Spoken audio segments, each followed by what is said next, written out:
कक्षा 11वीं के सभी विद्यार्थियों, आज मैं आपको केमिस्ट्री का, जी हाँ एकदम ओरिजिनल पेपर बताऊंगा, पूरा रियल पेपर। मैंने है ना 4 पेपर दूंगा मैं, ABCD चारों में फंसा दूंगा।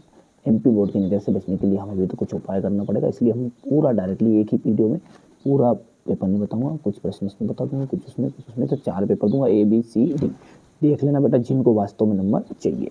चलिए तो शुरू करते हैं। एक आदर्श गैस के समतापी प्रसार में, ठीक है, तो डेल E इक्वल 0 हो जाएगा। फ्रीडल क्रॉफ्ट अभिक्रिया में उत्प्रेरक प्रयुक्त होता है निर्जल AlCl3, 10 मोल जल होता है, 180 ग्राम। अत्यधिक विद्युत ऋणी तत्व के आखिरी कक्ष की इलेक्ट्रॉनिक संरचना है। ऑप्शन राइट रहेगा। NTP में 0.1 मोल, याद कर जाना इसमें, 5 NTP में 0.1 मोल गैस का आयतन जो होगा ना, वो होगा आपका 22.4। आधुनिक आवर्त सारणी में कितने वर्ग हैं? आधुनिक आवर्त सारणी में 18 वर्ग देखने को मिलेंगे। यहाँ पर आपको देख सकते हैं इतना, ये कंप्लीट करना है ना, दोस्तों के साथ शेयर कर देना, बताया ना भैया, मैं बोल दिया शुरू में 4 पेपर दूंगा, चारों में रियल, ठीक है।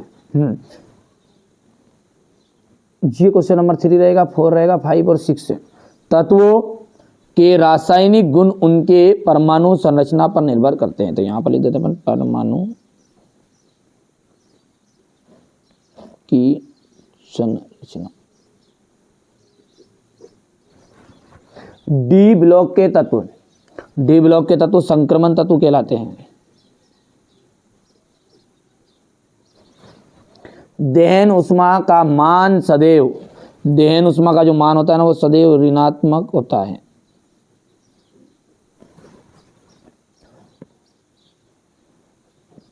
प्रक्रम जो तापरोधी होता है, प्रक्रम जो तापरोधी रहेगा वो कहलाएगा आपका रुद्रोष्म।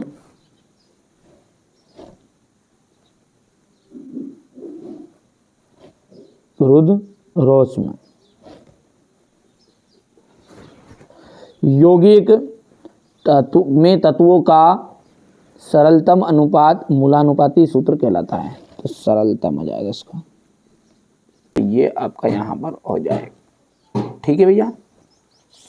आगे बढ़ते हैं, और अगला जो है ना BeCl2 की संरचना, इसका रेखिक संरचना है इसकी। NH3 यानी अमोनिया की संरचना की बात करें, त्रिकोणी हो जाएगा, बंद क्रम, तीसरे का मिलान हो जाएगा आपका यहाँ से, भार का न्यूटन और गुणित अनुपात का नियम हो जाएगा लेवोजिया। हो गया इतना। ये यहाँ से क्वेश्चन नंबर 3 रहेगा। क्वेश्चन नंबर 4 है, न्यूक्लियोफाइल की प्रकृति बताइए। ऋण आवेशित होती है। शुद्ध जल में हाइड्रोजन आयन की सांद्रता का जो मान होता है वो कितना प्रतिशत होता है? 1 × 10⁻⁷। सोडियम क्लोराइड में किस प्रकार का बंध पाया जाता है? आयनिक बंध पाया जाता है। BF3 अणु का द्विध्रुव आघूर्ण होता है 0। एल्किल हैलाइड व सोडियम से एल्केन बनाने के लिए प्रयुक्त अभिक्रिया का जो नाम है वो है ऊर्ज अभिक्रिया। क्वेश्चन नंबर 4 है ये, यहाँ से आप देख सकते हैं इतना। चलिए आगे बढ़ते हैं। एवोगैड्रो की संख्या 6.022 × 10⁻23 होती है। AsP-DF कक्ष होते तो बिल्कुल ये क्या है, ये तो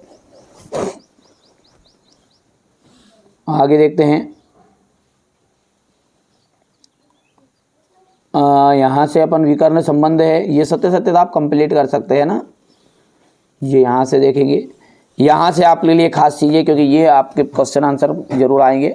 एवोगैड्रो नियम क्या है? गुणित अनुपात का नियम क्या है? एक उदाहरण द्वारा समझाइए। गे-लुसा का गैस संबंधी आयतन संबंधी नियम लिखना है आपको। मोलरता और मललता में अंतर, अपबाहु का नियम बताना है आपको।